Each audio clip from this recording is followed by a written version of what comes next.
Mga kauragon, dahil napansin ko umaalog na yung bearing natin, palit tayo ng bearing sa sprocket. Ang number niya pala ay 6203.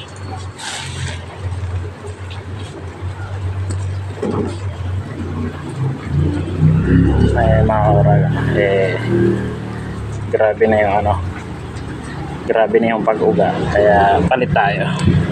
Tapos mga kauragon, binuksan natin, naglalagyan natin ng grasa. Punuan natin ng grasa yan.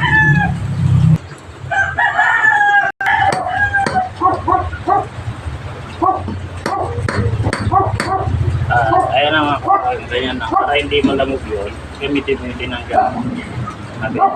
Yung patong o tinupok ito. So yun lang.